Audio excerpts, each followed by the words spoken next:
turning off my mute.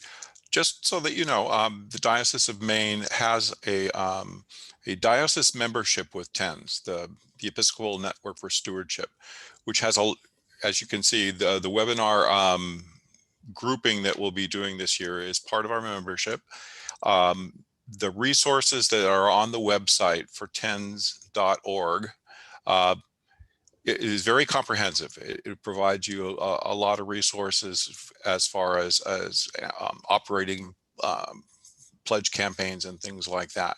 And I would say that if you haven't been to the website, please take the opportunity to do so. I think Davey has provided us with the password to get into the member resources thing. So in order to do that, just give me an email and I'll give you the password to get in there. So we're trying to expand our exposure to a lot of different subjects this year. So with that, I hope you pass on the word, especially if you find the webinar and the discussion afterward to be of use. So with that, Davey, you're on. Thank you very much. And thank you all for showing up on a Saturday morning to talk about planned giving and legacy societies in our congregations. My name is Davey Gerhard, and I am the Executive Director of TENS, the Episcopal Network for Stewardship. We provide pledge campaign resources, stewardship theology resources, and a resource library, along with training and webinars for Episcopal churches and Anglican churches in Canada. And one in New Zealand. I'm very excited about them too. So this is great. We have been around for several decades, providing resources for the whole church. You may have attended one of our conferences or maybe a webinar a long time ago.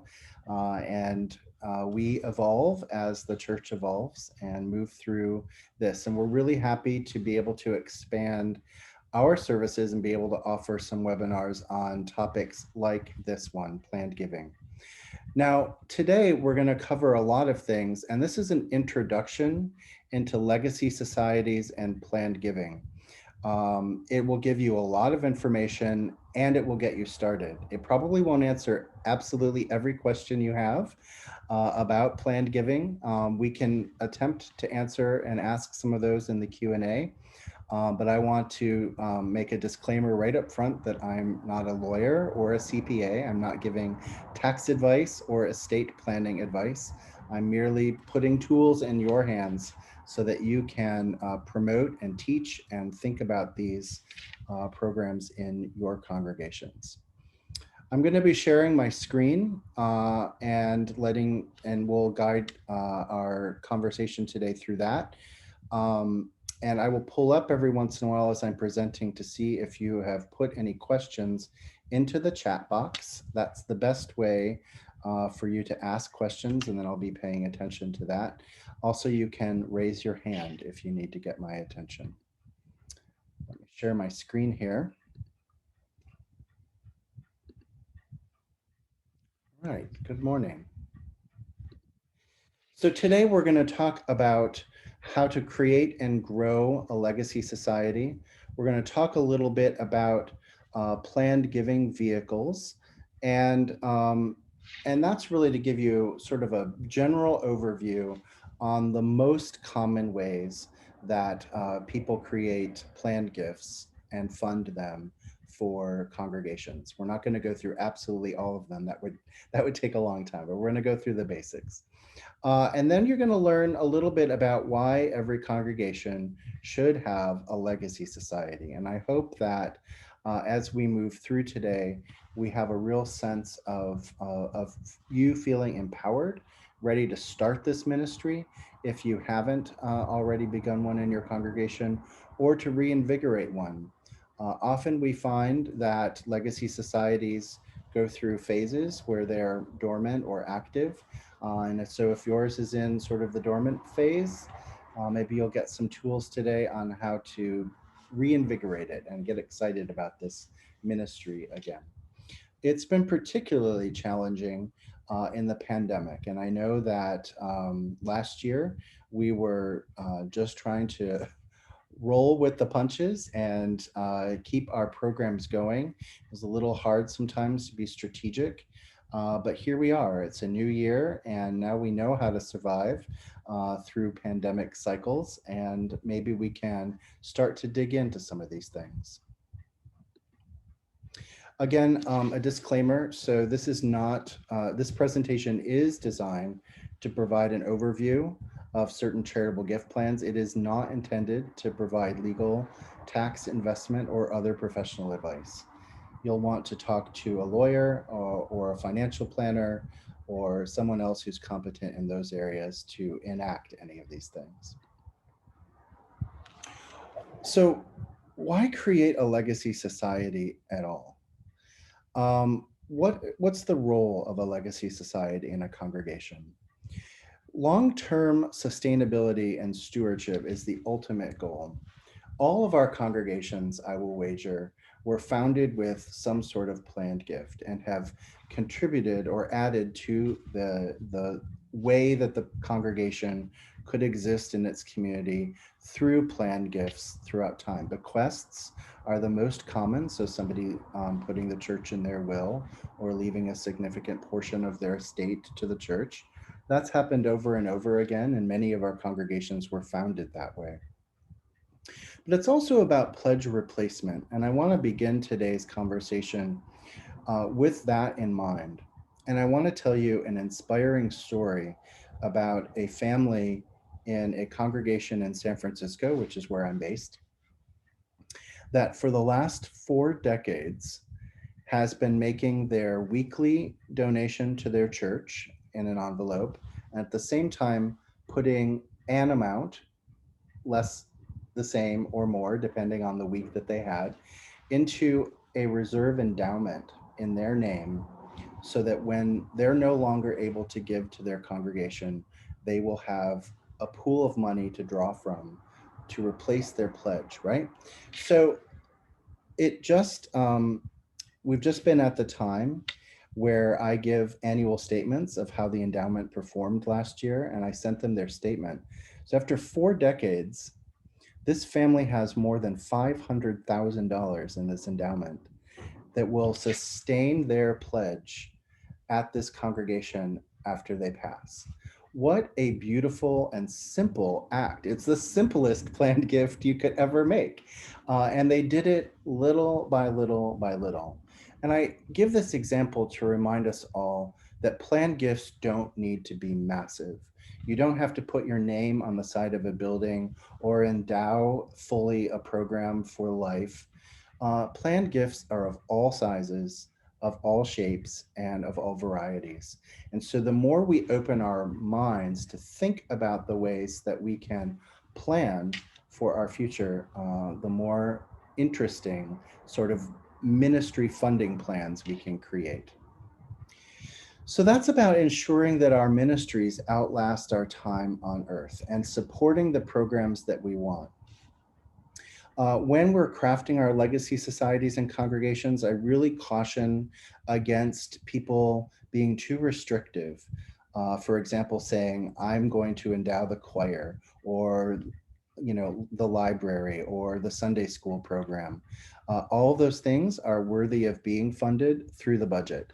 And unrestricted gifts are the best way to do that. There are people who refuse to do an unrestricted gift and want to make something specific, and we honor those as well. But the general rule is, let's try to allow people to support the entire program of a congregation through their planned giving. And finally, I want to remind us that there are 3 testaments in our church life. There are the Hebrew scriptures, there are the New Testament Christian scriptures, and then there's the will and testament that you create. And if you don't have a will and testament, the state has one for you. And if you want to control how your estate is dispersed through the things that have mattered to you through your life, creating your own testament is a really important step. So many of us don't do that. So today we're going to talk about some tips to help you remind folks in your congregation about these three sustainability practices. A legacy society forms the cornerstone of planned giving. So why do we put this into a society or a guild or a committee or a group? Why do we do this work in our congregations specifically?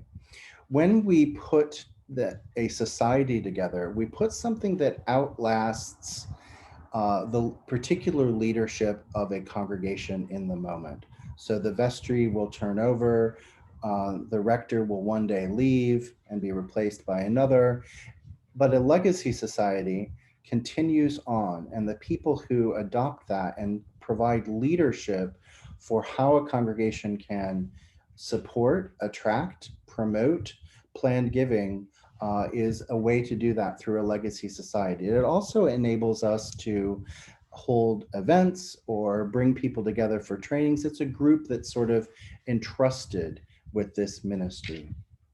I'm going to get through this slide, and I see I have a couple of questions, and I'm going to come to them in a minute. It strengthens the bond between donors and their church.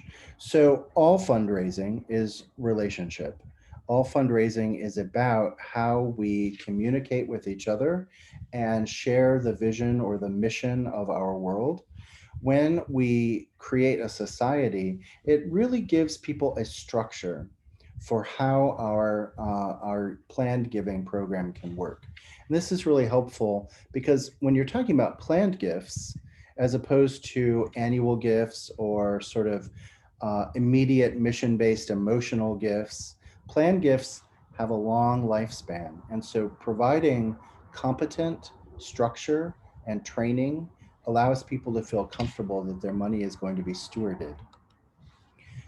It engenders the feeling of being rewarded. This is one of the reasons why people make gifts, and a legacy society can, while people are living their lives, honor the gift that they will one day make to the church. And this is a way to say, um, tell us while we can praise you now, while we can celebrate your work now, and while you can be an inspiration to other people who are living to get their spiritual gifts in order and to make their legacy society or their planned gift to the church.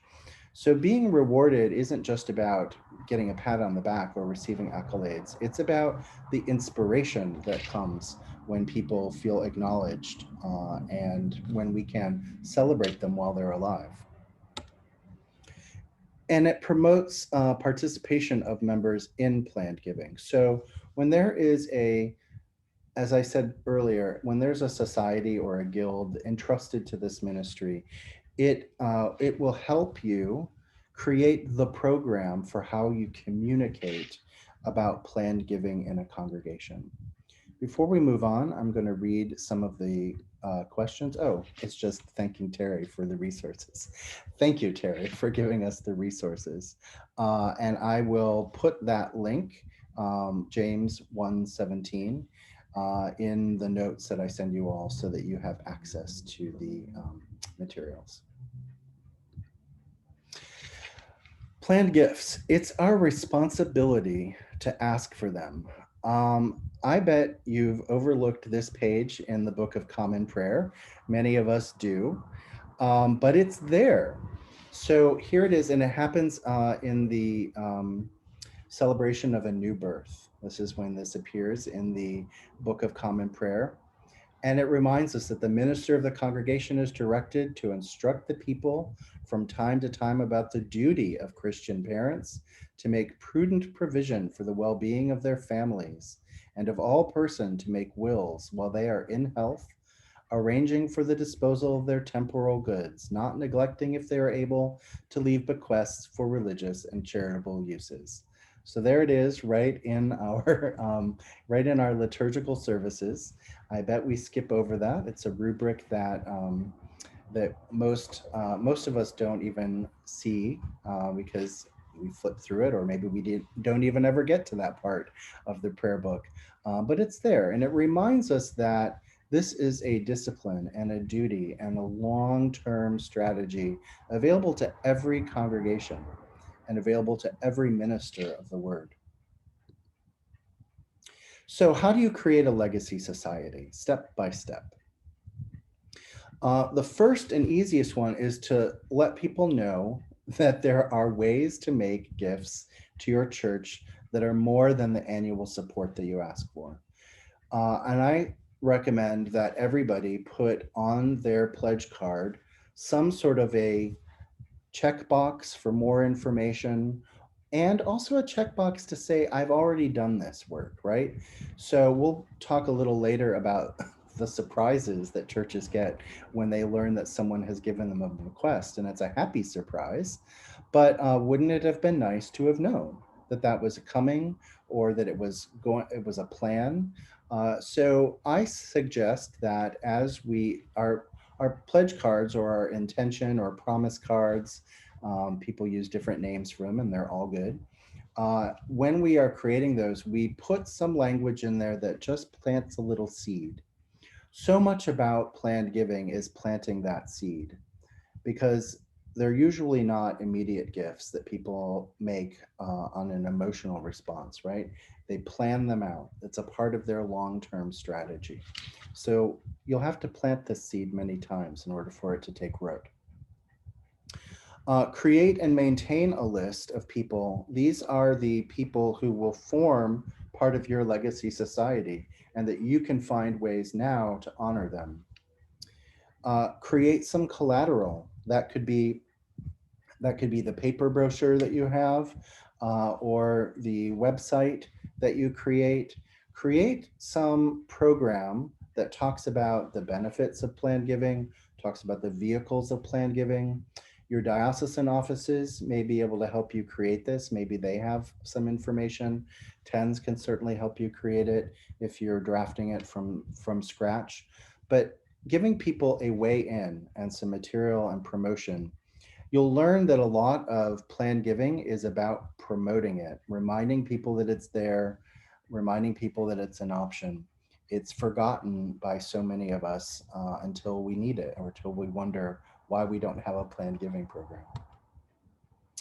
So, step two, establishing your committee, and finding a way to broadcast that. Let people know who they can talk to in the congregation about planned gifts. I was speaking with a rector the other day, who's at a sort of a mid-sized church here in California. And she told me that when they did a survey last year on their pledge card of how many people had left the church in their will, she discovered, she didn't know this before, she discovered 50% of their congregation had made some provision for the congregation in their will. She had no idea. She'd been their rector for almost 10 years and did not know that 50% of her congregation had already made a plan. So now they're trying to acknowledge them and say, how do we celebrate you? How do we talk about you? How do we form you into a group so that you can get the next 50% to do this work? That's an astounding number in a congregation that's not very large at all. It's a nice mid-size program. So when we list those people, we can begin to honor them. If it's a plaque, if it's putting their name in the annual report, something like that, it just reminds people. Now, we don't say the amounts. Maybe we don't even know the amounts because it's a remainder of their estate, but we just acknowledge these are people who have done this ministry or are engaged in this ministry. I think that whenever we have the opportunity to acknowledge or thank people who have made gifts or who are planning on making gifts, it's a good idea. So at our annual parish meetings, at our congregational meetings, at a special event is always a nice thing. Your diocese may do some kind of annual event for planned giving. I know a lot of dioceses do. Um, I've been to several because they've come and asked me to speak at them, evensongs or Sunday afternoon services or things like that, where they bring people to a cathedral and they let people celebrate all the people in the diocese that have done planned giving. These are great opportunities for recognition and also promotion. You can invite your friend along to an event like that and let them know whether they've made a gift or not, that there's a future in this. So here's some continuing education, and you will get these slides, but I will also put this in the link that I send you later today. There are a lot of resources out there for making planned gifts and starting programs in your community. A couple of them that I want to especially bring to your attention is the work that the Episcopal Church Foundation is doing and has done on planned giving. They have a great resource called Funding Future Ministry, which gives you sort of a step-by-step worksheet on how to create a program and how to fund your planned giving work. Um, ECF also acts as a trust manager. They have, endowment resources. They can help you close a planned gift and give you the language and draft the documents. They're a really great resource for all of our congregations. And there are a couple of great books. Charles Cluin, I don't know if you know a gentleman named Charles Cluin. He is the Planned Giving and Development Officer for the Diocese of Maryland. He's 83 years old this year and has been doing this ministry for 60 years. He is the greatest person. He is funny. He's a little wacky, as we all can be. But what he loves is planned giving, and he's written a few great books. They're quick reads, and they're really full of 60 years of experience on how to talk to people about making planned gifts.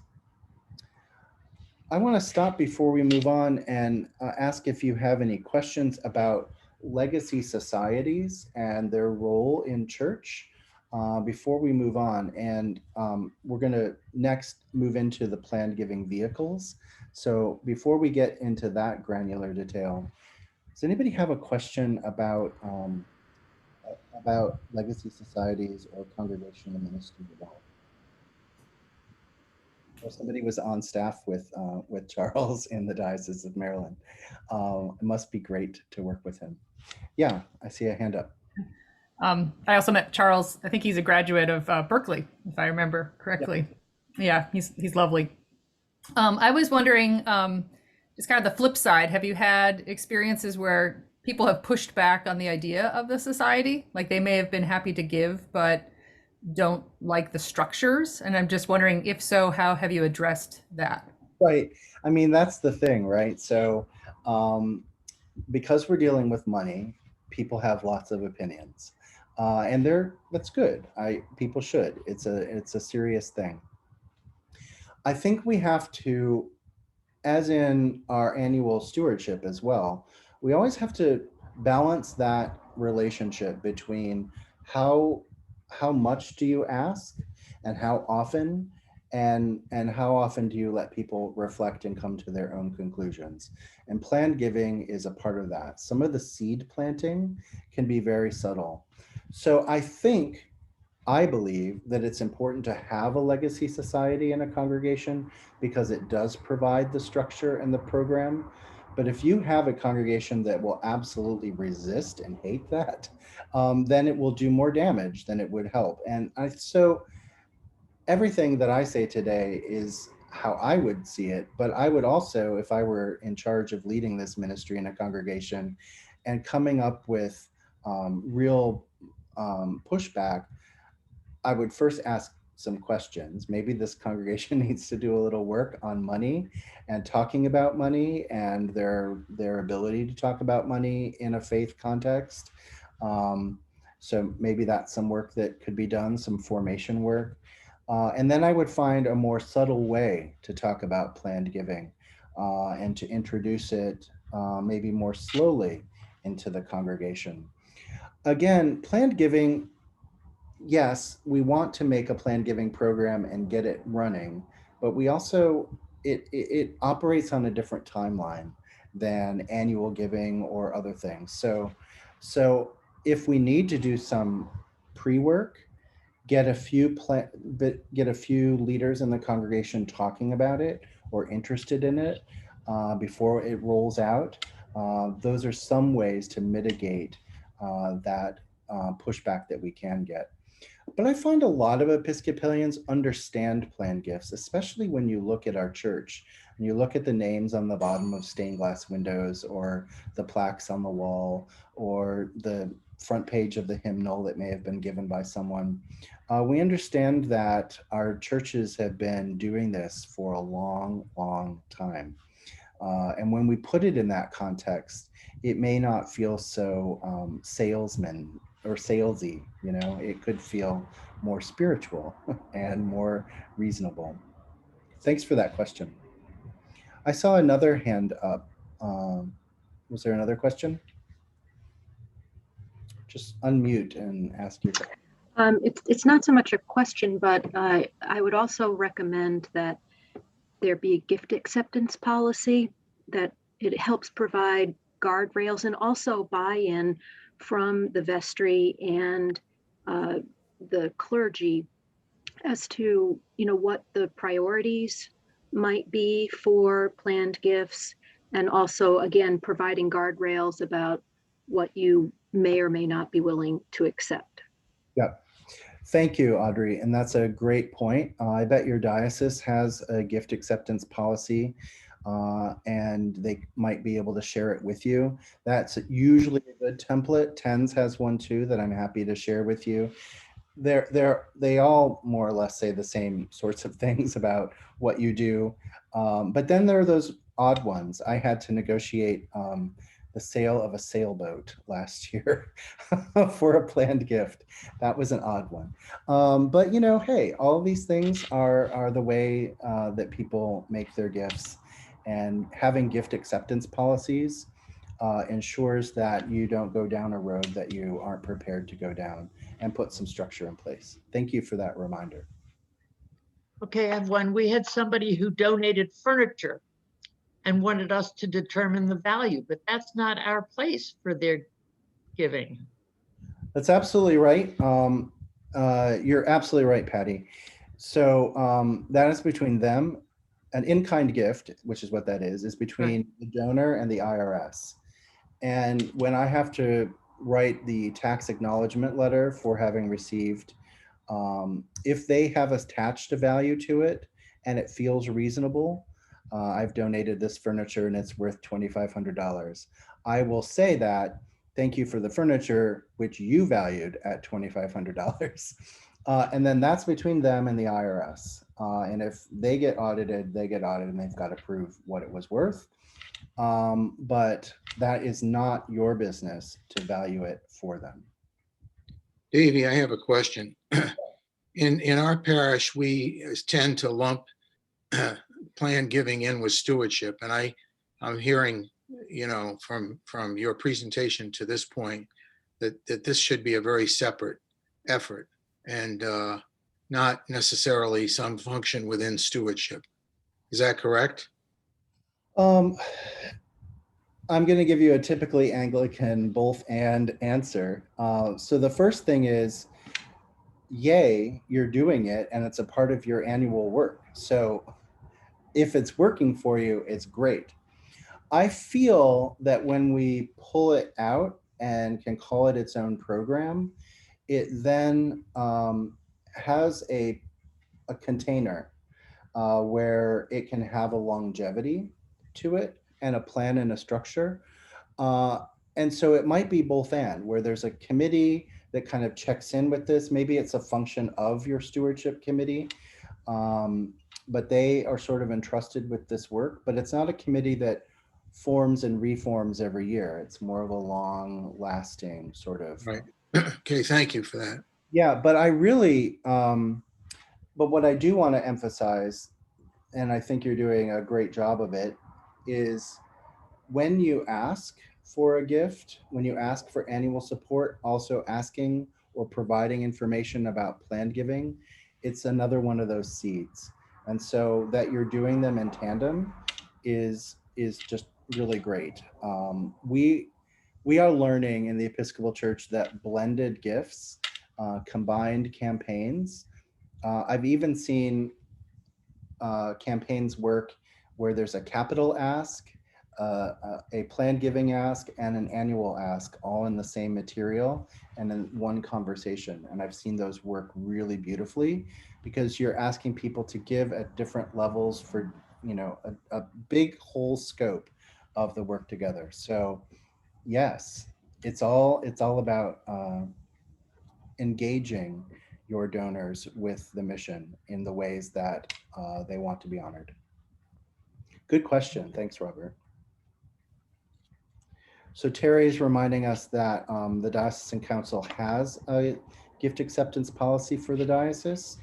And so if you, I love that. Always look a gift horse in the mouth. That is a beautiful name for a gift acceptance policy. So please, if you haven't grabbed that brochure or found a way to get it into your congregation, find it. And it sounds like Terry knows how to find it.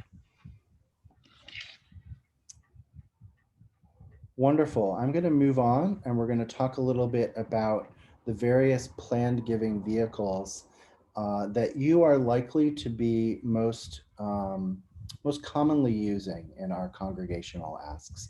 Again, there will be some outliers, and if you have specific questions, I'm happy to try to address them.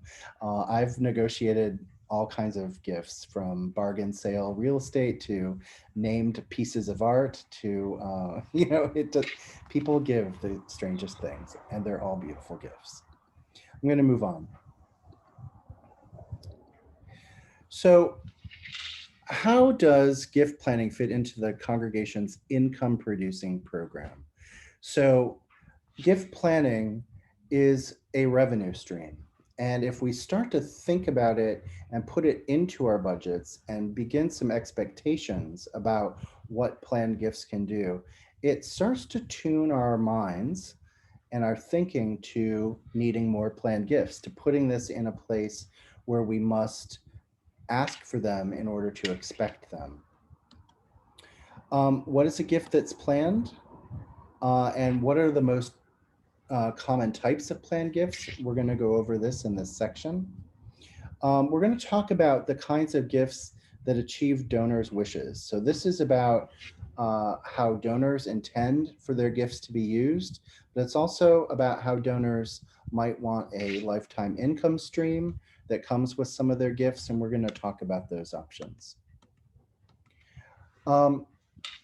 Stewardship is the primary expression of discipleship. That's a big statement.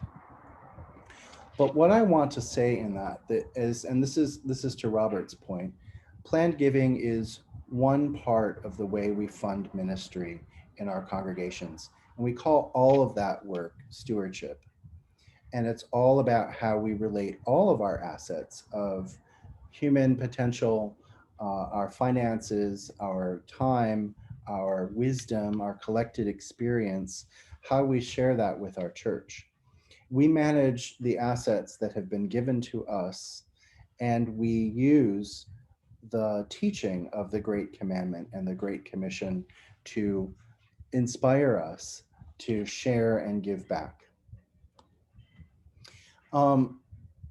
I present this faith-based giving pyramid to remind us all that your congregation could and should have multiple channels for people to be able to make gifts and for the ministry overall to be funded. And we all need a little of all of these. Of course, at the base of the pyramid is everyone who could possibly be your donor. And then we're talking, so that's like your whole pledge database, right?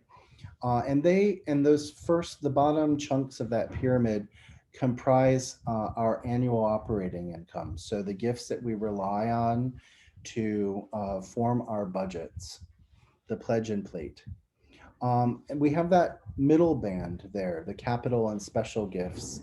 Those are people who maybe you're doing a capital campaign, maybe you're doing a specific push to fund a ministry, or maybe it's even a part of your outreach. You're doing a special appeal or disaster relief funding. So there should be some ways in your congregation for those special campaigns to happen. they operate on a different time frame than your annual gifts, which come around perennially, and your legacy gifts, which are on this long time span. Those middle capital and special appeal gifts are really very much tied to a specific ministry or objective. They're not meant to look at your overall budget. So they're more emotionally based. They're more about giving now to a specific cause or reason. So these three approaches, annual, special, capital, and legacy, require different approaches to how we engage our potential donors with those. Just want to remind you that it's not one size fits all. Even within the umbrella of stewardship, we may need to have some nuanced approaches on the way we solicit or promote these kinds of gifts. Every gift is a planned gift. So in my world of planned giving, we're usually talking about trusts and annuities and things like that. But whenever I make my annual gift or my pledge to my church, it's a planned part of my budget, right? So it is planned as well. It is a gift that I have intention tied to. It's a gift that I have purpose, and it's a gift that I notice. I'm not of the economic category where I can make gifts that I don't see or don't notice disappearing from my account every year. I have a wonderful major donor that I work with in the Diocese of California who mistakenly gave me an extra $150,000 last year because she forgot that she'd made the first gift. I'm not in that position. I'm glad that there are people who are. And then she didn't want it back when I offered to return it. I also couldn't do that, by the way. So every gift that I make is planned. And I think that's probably true for most of us. I want us to understand the kinds of gifts that we can offer to people in our congregation. And I want to acknowledge that even planned gifts, like that illustration I first started about the family that's been giving weekly, you can use current resources to fund planned gifts. So it's not just things that happen in your retirement or when you die or from your estate. It is something that you can be planning for your whole ministry or your whole lives. More than 50% of Americans will die without a will. This is getting back to that earlier place where the state then decides how they're going to divide up your resources. And that never goes in favor of the things that you would really like for it to go to. Only 6% of people leave money to their parish or another charity spontaneously being the operative word. If you ask, that number goes up, right? But if people are just thinking, where should I leave my money? Church doesn't occur to them frequently. So that's a thing to think about. So the number one reason people do not leave a planned gift to their church is that no one asked them. This year, we've experienced a lot of transitions in our congregations, especially in some of our elderly members, either who technologically felt cut off and so they couldn't participate in virtual worship, or perhaps their health deteriorated to the place where they're no longer able to be a part of your congregation. And that's tragic for many reasons. The loss of community is significant this year. Also, the lost opportunity to contact those people about legacy giving while they were still members or supporters of your congregation is a loss as well. And it compounds the tragedy of a loss to a congregation when a planned gift wasn't asked of someone that made steady lifetime gifts to a congregation and could have been asked to do some things. And we're going to talk about some ways that everyone can make gifts regardless of the size. So ask. The number one reason people don't leave planned gifts isn't because they don't have it to give or don't want to do it. It's because no one asked them to. Why leave a gift to your church? Well, you're making a significant impact to your congregation and its mission. Hopefully that's something that you want to see continue forward. You're excited about the work that they do, and you want to ensure that another generation can pick that work up. There are lots and lots of tax advantage, tax-wise reasons to make planned gifts. You can get a tax advantage in the year that you make it. You can get a tax advantage at the time of your death, and that impacts what your children inherit or how your estate is handled. And you can increase your income in your lifetime. And to make an impact on our family, when your will is read, what will your children and grandchildren learn about your values? Last year, I attended a memorial service for a member of a Moravian congregation. There aren't a lot of Moravian churches around, but you may know that they're in full communion, like the Lutheran Church. They're in full communion with the Episcopal Church, the Moravians are. And they have a very similar approach to a lot of things. One of the things I noticed at this memorial service that as a planned giving guy was particularly inspiring to me was that at the memorial service, they read out the theological will of the person who has died. And that person is asked to write a letter, while they still can, about values that they'd like to pass along to either their children or grandchildren or to the next generation as a whole. And the statement of the particular gentleman I was reading was very deep and very personal, talked about his own experiences, talked about mistakes he'd made, talked about lessons he'd learned, talked about values that he wanted to pass along. I loved this tradition in the Moravian Church, and it was a really beautiful way to sort of close out a person's life or to transition them into the next part of what they would be doing in their spiritual lives, to share these values. So wills do that. Planned gifts help us understand what values we pass along to the next generation. The bequest is the very most simple gift that we can create, because creating it through your will is a really simple thing. You put a codicil in, you name the parish as the beneficiary. You can do it as a percentage or as a fixed dollar amount. Now there's some teaching about this when people ask you, should I leave a percentage or a fixed dollar amount, reminding them that you're not a lawyer or a CPA. You might say a percentage will vary at the time of your death with what your estate is allowed or what your estate comprises.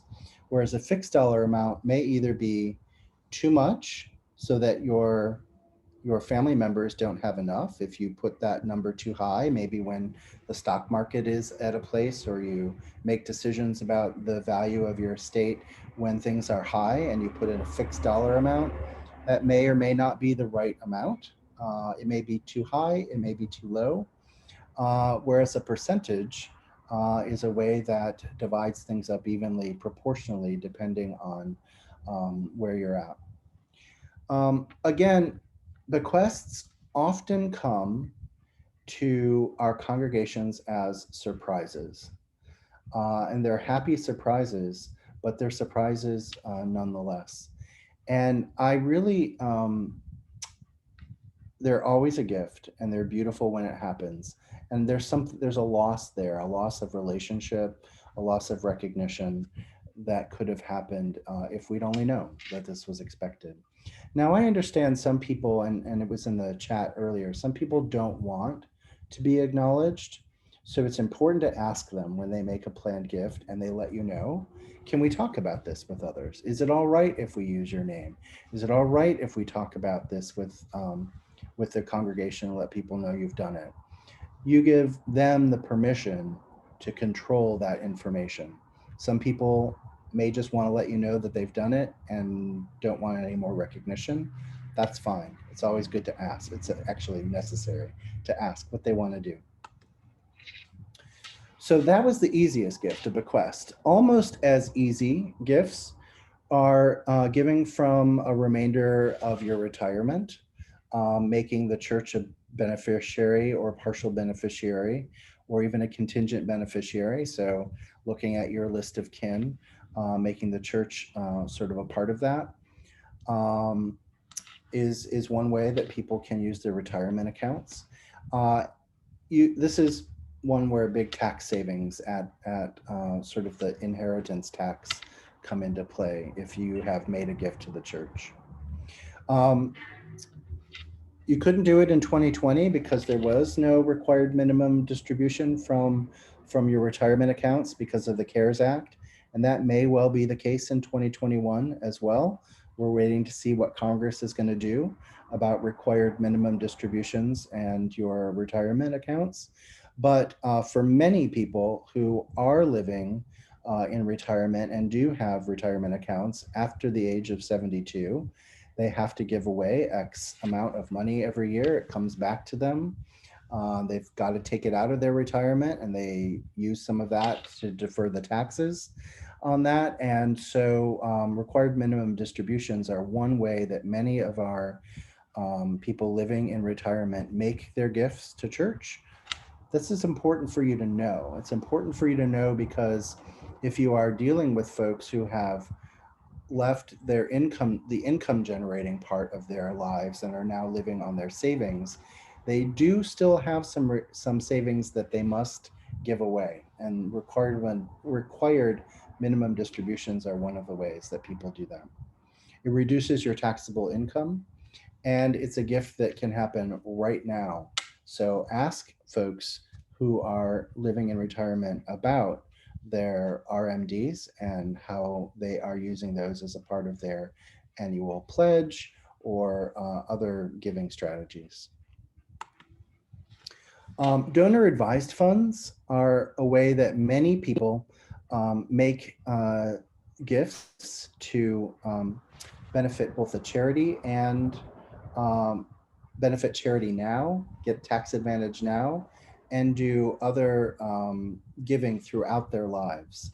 So, I mean, the way this works is really simple, that you create a fund which is managed. Lots of organizations will manage your donor advised fund for you. Episcopal Church Foundation, Fidelity does it. Most common are your community foundations. So either your county or region or state may have a community organization that pools donor advised funds and gives out grants to local nonprofits. This is one way for you to do charitable work now, get a tax deduction now, and be able to fund things from your church, because you get to advise how that funding gets dispersed. Now, just a quick mention on that from a tax point of view. You cannot make a pledge from your donor advised fund. So you can't, your annual pledge, if the letter is about the word pledge, or you can't use your donor advised fund for a pledge. You can make a grant from your donor advised fund for the amount of your pledge, but you can't use it to pledge. It's a tax thing. And that's just an important way, because donor advised funds are grants. They are not gifts. There's a subtle distinction there. I see we have a question before we move on. Thank you, Clara, I misspoke. You are not required to give away your RMD. It's yours to do with what you want. Many people give a portion of their required minimum distribution as a part of their charitable giving. So it's before 8 in the morning here. I got speaking a little too quickly and I gave that misinformation. Thank you for clarifying it for me.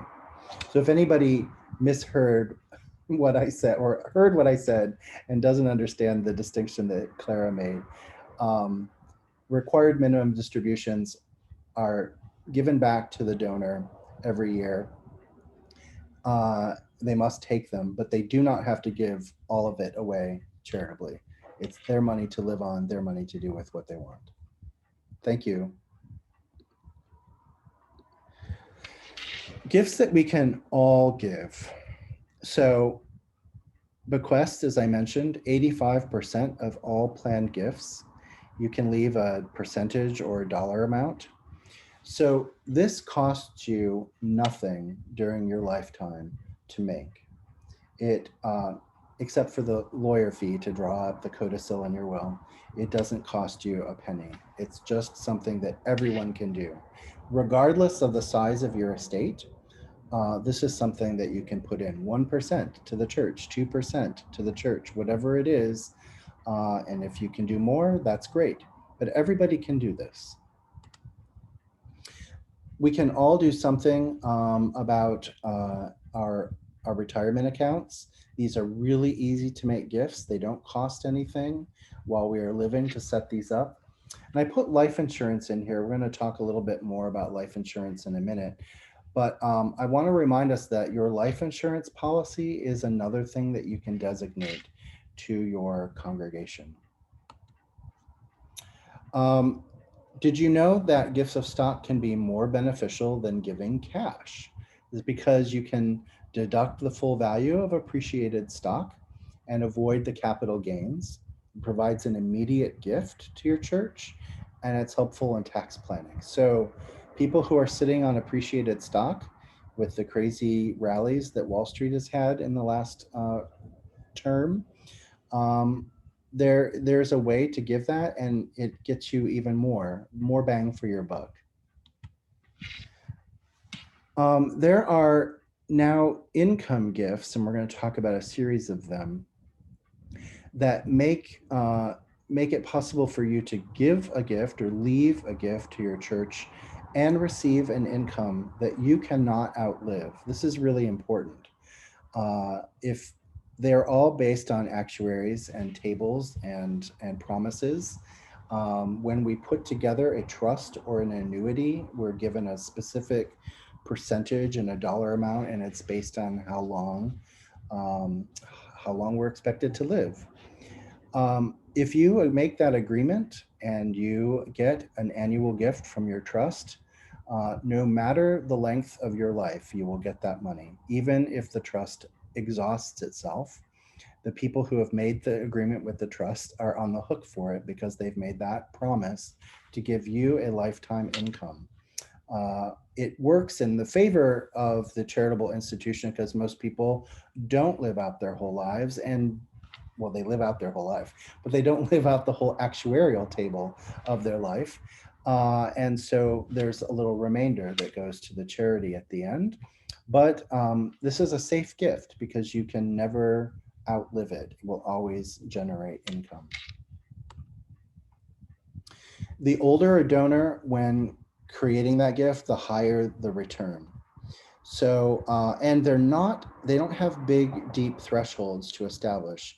Episcopal Church Foundation will start an income annuity at $5,000. So, I mean, that's not going to give you much every year, but it's a place to start, and you can add to it, right? And you can add to it and continue funding that trust. They're very easy to establish. You'll need some help to do it, but they're very easy. Contract between you and the issuing nonprofit. Again, Episcopal Church Foundation is a great resource. Your large financial institutions have this capacity and people dedicated to it, and your community foundations certainly have this way to do it.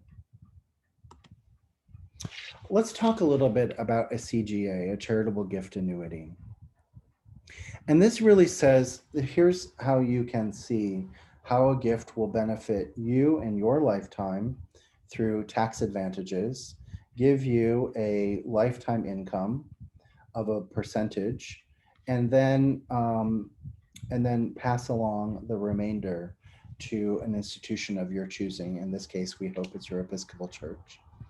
So if you give that if you fund that annuity with a $50,000 gift, And that can be from cash, it can be from the sale of real estate, it can be from securities, it can be from all kinds of things, right? However you fund that is how you fund it. And there are tax-wise ways to help you fund it. Using appreciated gifts gives you that sort of double advantage in the year that you make it. A then percentage is given at the time that you make it. This gentleman is 75 years old. He gets 5.8% annually on that $50,000 principal. So you'll see that he gets $2,900. Mr. Sample gets $2,900 a year, or parsed out however he wants it annually. It's a big tax. So the tax-free amount of that is pretty significant. And for his $50,000, over his lifetime, he'll get $38.8 thousand of it back. And then the remainder, so some of that capital is taken each time, and some of it is about return on the investment. The rest of it will go to the identified Episcopal charity. So this is a way that somebody gets an income stream from a gift that they make. They invest that $50,000, they give it to the church, and the trust pays them, or the annuity pays them for a period of time.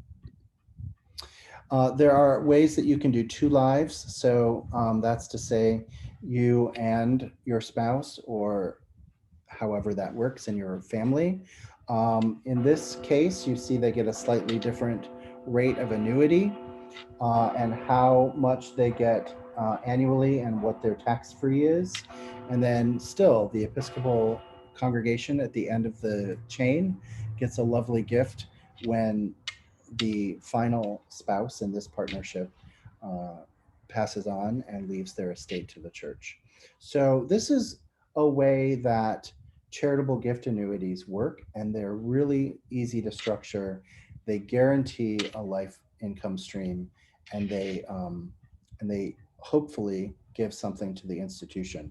But again, going back to the fact that you can't outlive this, this is to say if both of them live to 120, they will continue getting $2,500 a year, and the amount will be taken away from what comes to the Episcopal charity at the end.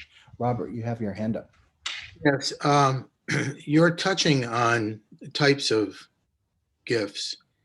And it seems to me that with the changing rules every year, the extent to which we in the planned giving function should be up to speed and knowledgeable on this makes me nervous, because we have been told by our church to refer our constituents to their tax advisor to stay away from getting too involved in the specifics of these types of donations.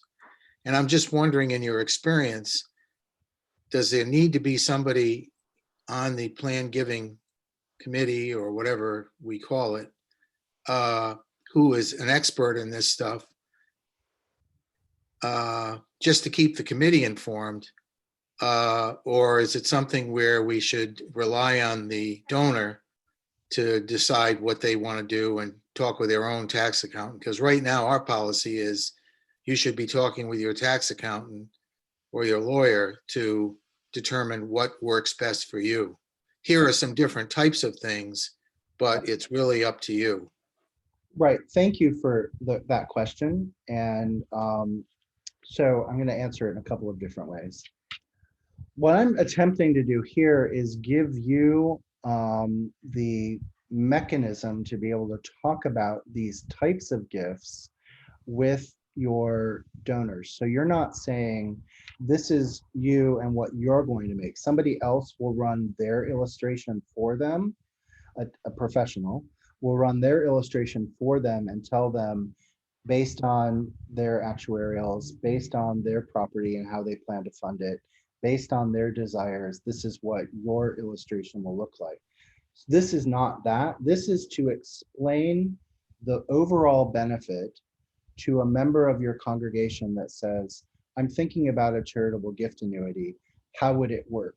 And if they get you at coffee hour, or they come to your committee and they ask you this question, if you have this much information, it gives them something to talk to their tax planner or their accountant about.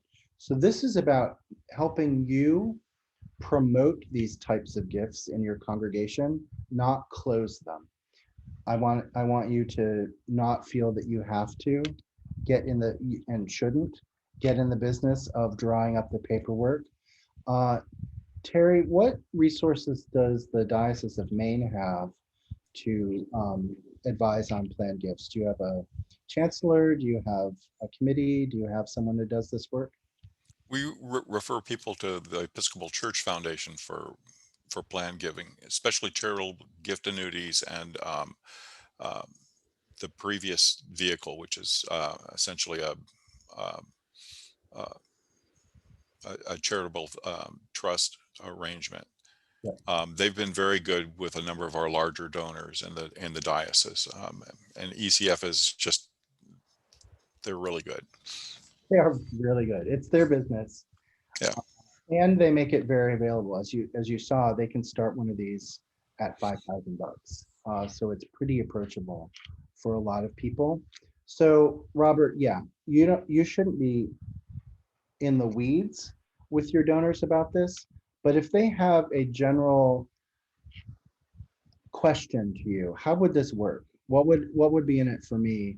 I'm thinking about it. This puts the information in your hands to be able to give them an overview of what to expect. And the reason I want you not to be an expert in it, but to have some familiarity with it, is because the nonprofits in their lives that they give to do know this information, and they're also asking them to make these gifts. So if our congregations don't have some awareness of them, and we're not able to communicate just the basics, here's what it could be for you, here are some ways, and here's where you can get more information, then the Sierra Club or the Nature Conservancy or their college or the symphony or any number of other institutions that have the means to ask for planned gifts will do it for you, and you'll be out of that conversation. So that's why I'm trying to give you a little familiarity. All right, thank you. Yeah, you bet. Terry. So, and the Episcopal Church Foundation has, they have resources that you can download. You can also buy brochures that outline these various instruments. So you're not acting as the expert. You're basically saying, look, this is what the Episcopal Church Foundation has available that can be set up for our church right now. Yeah. And you can hand them the brochure, and then they can take it home and they can talk with their tax advisor and get into the weeds with it. We don't have to do that, but we've got the materials. And what Davey's explaining is these are the mechanisms that can be brought to bear on a person desiring to make a legacy gift. Exactly. Thank you. All right, we're going to go through a couple more of these, and then we'll answer any more questions that you have. We're almost done with our slides. Thank you for these questions are great. So there are a few other income producing gifts that you get an income from and you can't outlive. Now, a charitable remainder trust, different from an annuity, mostly in that it is dealing with a much larger amount of money. Whereas you can start an annuity low and contribute to it over time. Most trusts begin at $100,000 or more. So that's a different threshold and a different kind of donor. They have different tax advantages because we're dealing with different amounts of money and different amounts of your current money that you are tying up in future gifts. So there are different sorts of tax advantages for that, but you have to be able to spend $100,000 now or see it disappear from your operating income and into your investment charitable income. Pooled funds are another way. I know that Episcopal Church Foundation offers some pooled funds. That's to say, if you can't come up with 100,000 on your own, they can combine you with other donors and sort of treat you as an entity and give you a return and show you how to do that. Not many people do that anymore because it's a little cumbersome for the institution, but ECF still does it, and it's a great way If you can't meet that threshold of $100,000, and maybe there are a few people in your congregation that collectively could, you could create sort of a pooled income fund to get to that threshold amount. Life insurance.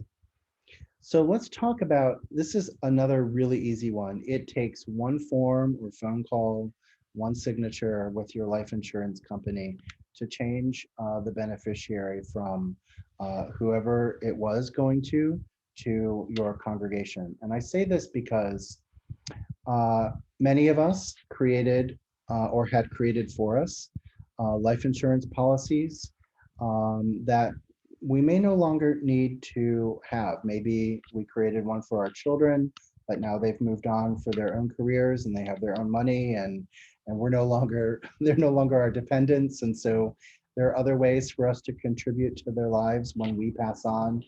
We don't need to worry about life insurance so much. If you have one of these policies and they're just hanging out in your drawer and it's been funded for a long time and it's kind of done, and your children don't need it, giving it over to the church takes one form, and it's really easy.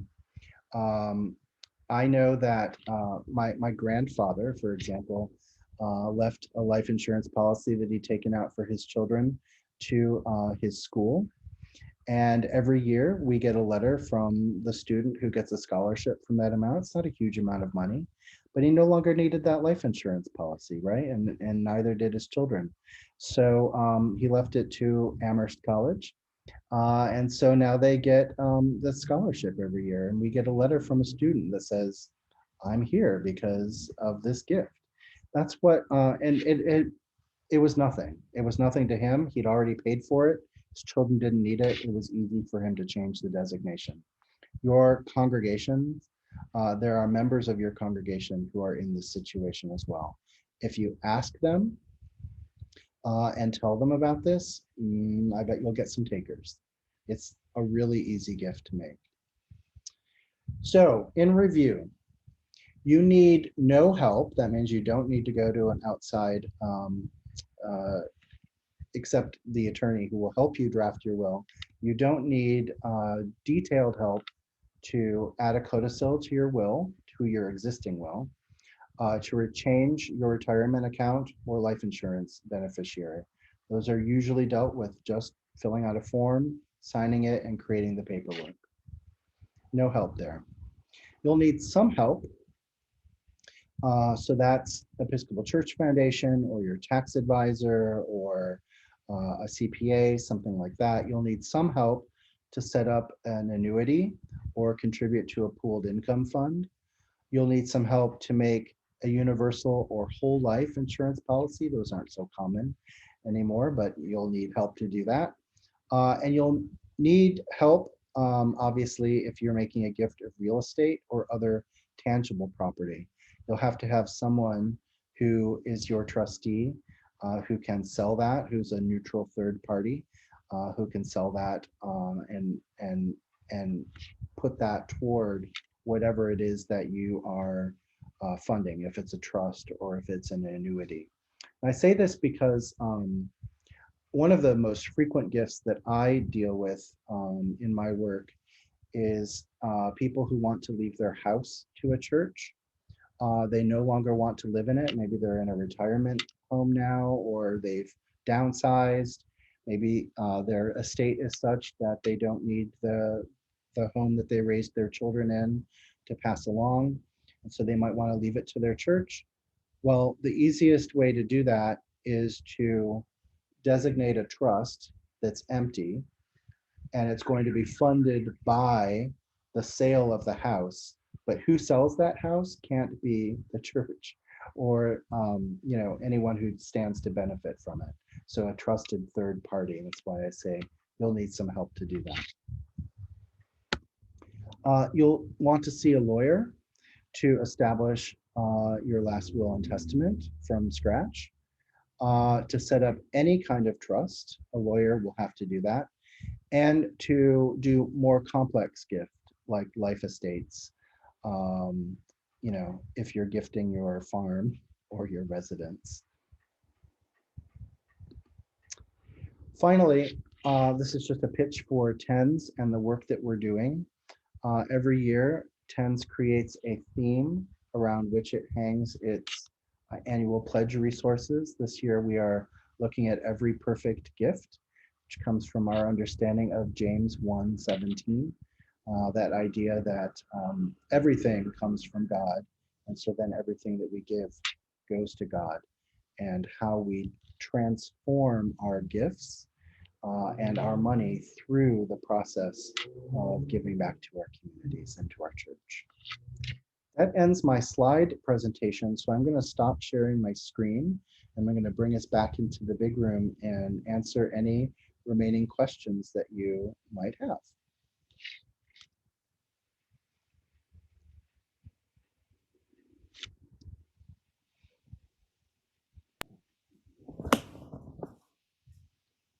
Anybody want to? Yeah, Holly. Sure. Just ask. I feel like my questions are running a negative, and that's not at all how I intend. I'm kind of a little bit of devil's advocate, not being negative at all. But can you explain if someone has a particularly restricted gift to, let's say, a ministry, but then that ministry is no longer existing, what typically happens to that designated gift? And maybe it could even go on a larger scale. If someone names a parish and it's not there, what happens in those many years in time? I think people will want to know as they are making those plans.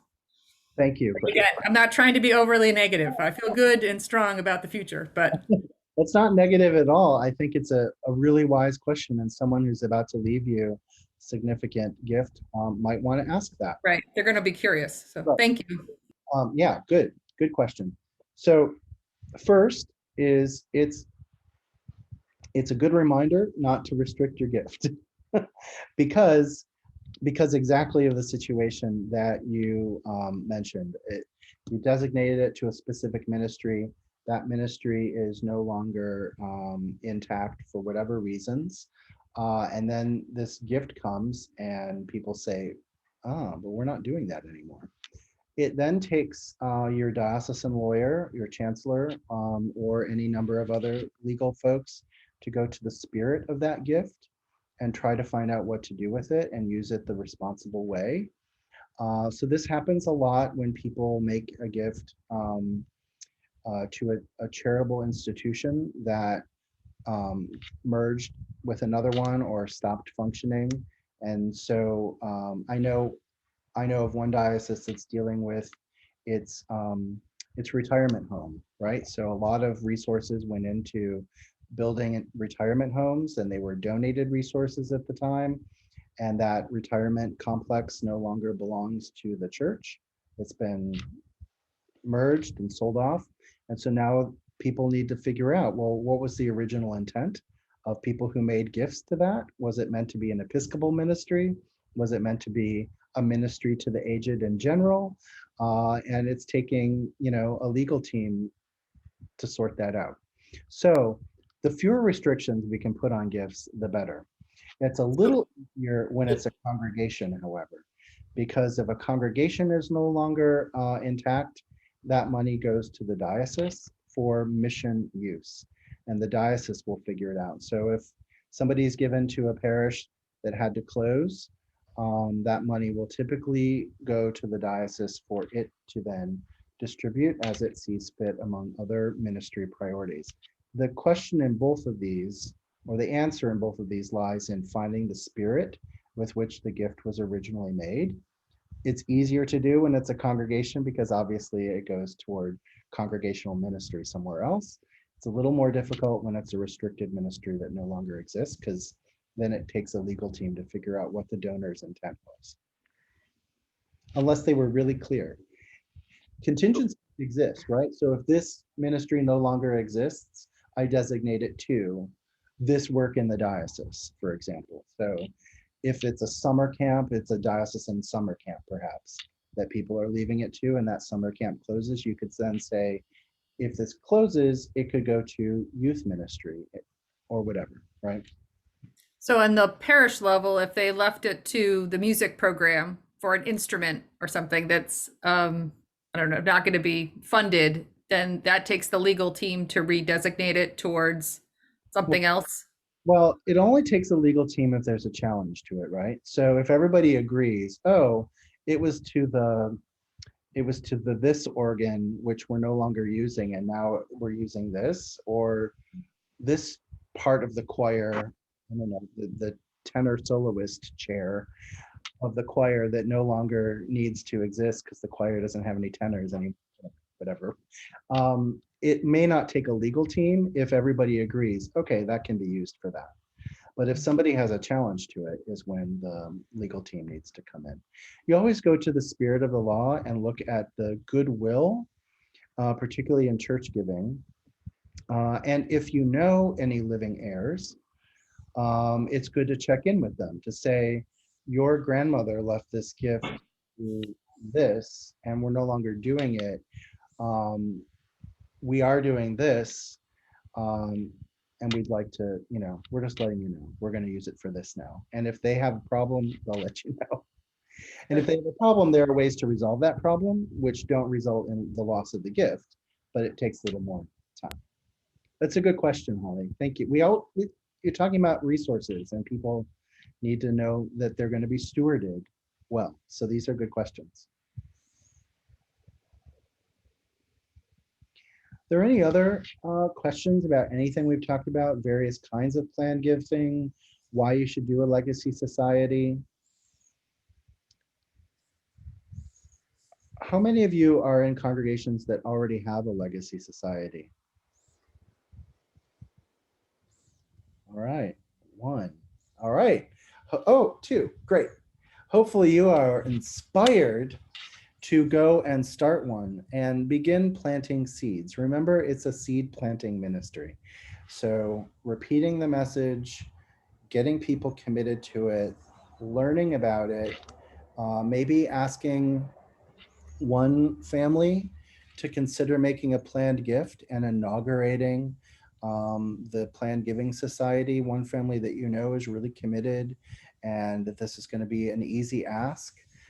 Getting them started will help other people be inspired. I often like to look, as I said, at the stained glass or at other things in the church that have people's name on it. We put our names on all kinds of things. The bottom of the silver paten probably has somebody's name on it. Candlesticks have people's names on them. And sometimes it's an interesting history project to get your seminarian or your field ed person to do research. Who were these people? Why did they make this gift to the church? What mattered to them that they gave this offering plate and put their name on it? And sometimes by learning about the history of that, you can inspire people to say, well, I could do this. I could make a gift to the church. I could do something that keeps my legacy alive or helps the church in some way.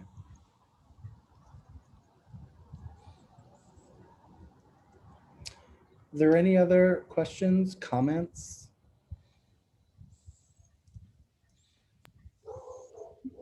I guess I'm not aware of a legacy society that's formalized, but I know that there is the history of gifts being made to the church. And I'm wondering, I guess, have you seen a process where some of the more recent gifts are acknowledged as the seeds of the legacy society, or is it really the newly founding going forward kind of?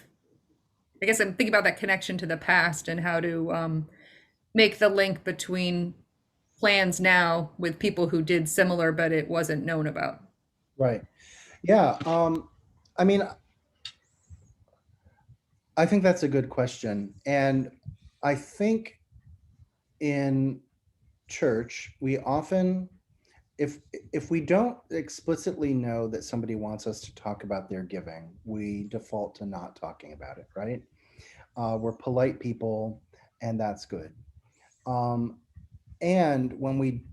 maybe I would challenge our thinking to say, if we haven't been given instruction about a bequest that came in the last couple of years, and maybe only the vestry knows about it, or the treasurer, or some small handful of people, and not everybody, I would challenge us to say, let's celebrate this. Let's talk about the fact that we got this great gift from a member who you may have known.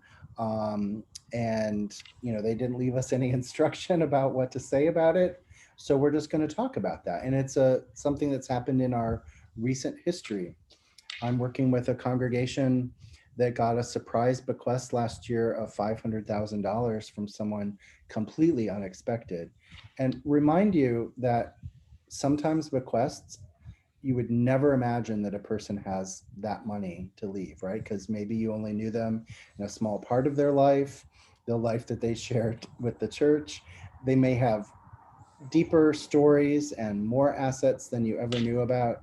So when this particular gift came to the church, they had no expectation that this person could have left them $500,000. And they took the time that in the pandemic that they've had their doors closed to be able to do some work on the inside of the church that was sorely needed, some deferred maintenance. So when people come back, it's going to be shiny and new, and then put the rest in a reserve fund. Right? So they're telling that story now, right? They had no instruction on how to share this. But what they're doing is saying, we got this massive windfall. We weren't expecting it. And here's what we've done with it. Here's what we're doing with it. And here's how you can participate. I think the other thing that a lot of our congregations may have are columbaria. If you have a columbarium and you have that ministry and you have some kind of way of doing that, making planned giving a part of how you communicate about your columbarium and how you, if you sell spots in it in advance where people buy their box or whatever, including planned giving as a part of that conversation can be a way to talk about that in something that's absolutely about making life plans. Yeah, Robert. I was just going to mention, for point of reference, in our parish, any bequests, any surprises always go to our endowment first. It's just an automatic.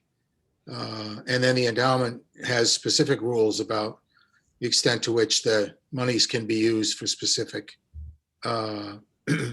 investments or programs. Great. It seems like an easy way to do it.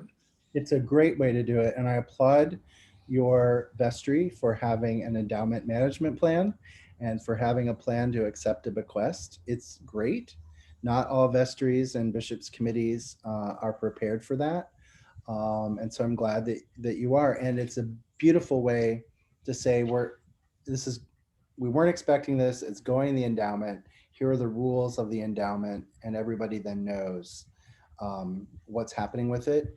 It's also a great way to counter a problem that sometimes arises when we get a large bequest, which is that people in the congregation say, well, you just got $500,000. Why do you need my $2,500 this year, right? And it's a way for you to say, but that went to the endowment and it's going to be used for these purposes, and we still need your giving. Helping people understand the separation of accounts in your church, why you should have an endowment, why you should have a reserve fund, why you should have an operating fund, and having them be separate is really helpful in this case when people hear that a big gift has come and then say, well, do you need my measly 5,000 this year? Yes, we still need that too. So thank you.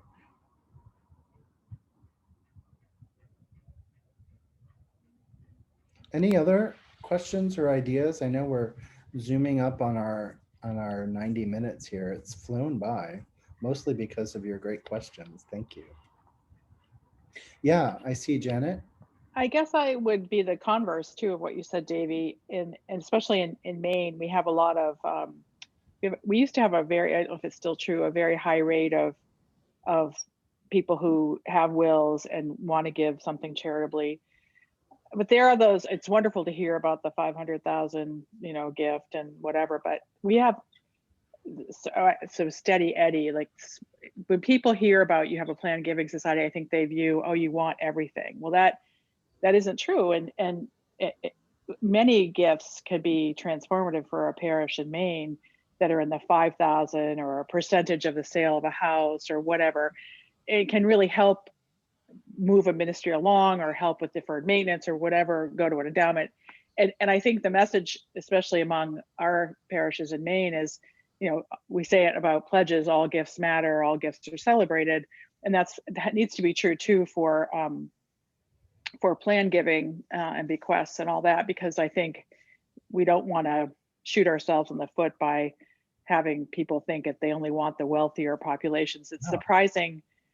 It's surprising in Maine. I've worked in development outside of my work at St. Mary's, and it's amazing how many people are sitting on a very nice nest egg, and they may have a niece in Peoria, and they may love cats, and so the church, whatever church they belong to or charity, gets a smaller gift than you might want from something like that. But it's just so amazing how many times that scenario is played out, and it doesn't get a lot of press, obviously, because people are quiet. Many people are quiet about their giving.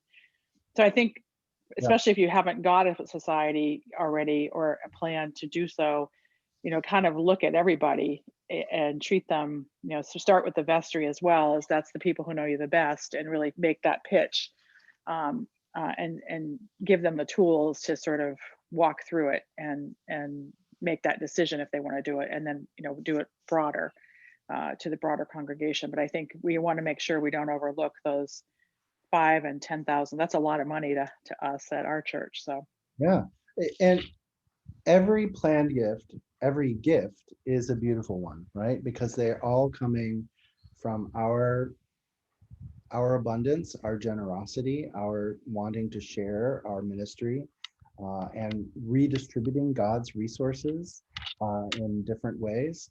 So this is, it's all beautiful, and it's a reminder, a great reminder that a small amount can, can add up in a congregation's life and in congregation's history. That's why ECF starts their threshold for annuities at $5,000.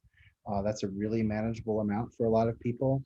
It's why you can add a percentage to your will for the sale of a house.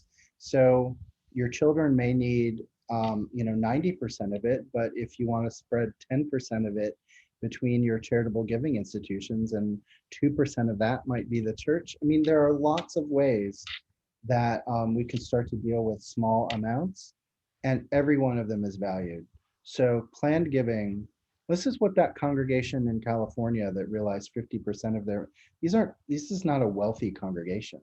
They're a regular folk, right? And so that 50% of them were willing to make a gift means that they're not making $1 million gifts. They're not talking about huge, complex trusts.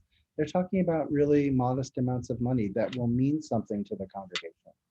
So thank you for that reminder. Every gift is a part of this plan. I have just put a into the chat. And I will send this out later today. There's a very short survey I'd love for you to fill out, which will help us learn what was effective and what wasn't, and how you can develop resources and ask us for more, and a link to our website so that you can find all the resources that we talked about. Terry earlier in the chat gave you our password, but I will give it to you again. It's this gets you into the annual pledge campaign materials, but all the other resources are open to you without a password. And I see that Holly asked for all of us to share our names and contact information.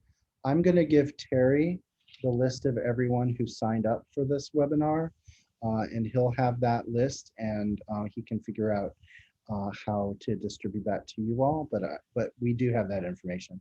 Happy to share it with Terry, and hopeful to keep this conversation going. I'd love to come back and talk with you more about this. If you will also get the video and the slides if you want to show this to your vestry, and if you want to have a conversation with me on Zoom with your vestry about this, or with your plan giving committee or whatever, I'm happy to do this. This is my joy. I love talking with people about their gifts. Anything else before we close off today and I give you your Saturday back? Thank you very much. Terry, any last comments from you? I see you put in a reminder about the next one on the 27th. So again, this is one of 3 that we've got planned, and I think Davey and I are working on maybe another 2 beyond the first 3. So this is a full year commitment to bring stewardship topics to the diocese. So hopefully, again, feedback is important. So let us know the goods and the bads of it. And with that, thank you very much, Davey. You've definitely piqued some thoughts in a number of us, I could imagine. So again, Good. thank you. And Good. thank all of you for joining us. Spread the word if you can. If it's a bad word, don't spread it. But again, thank you all for being here. Thank you so much. I really appreciate your attention and your questions and your suggestions and your clarifications when I made mistakes. So thank you for all of it. Really, really helpful and beautiful work. Thank you, friends. I appreciate Thank it. you. Have a good day. Goodbye. Bye.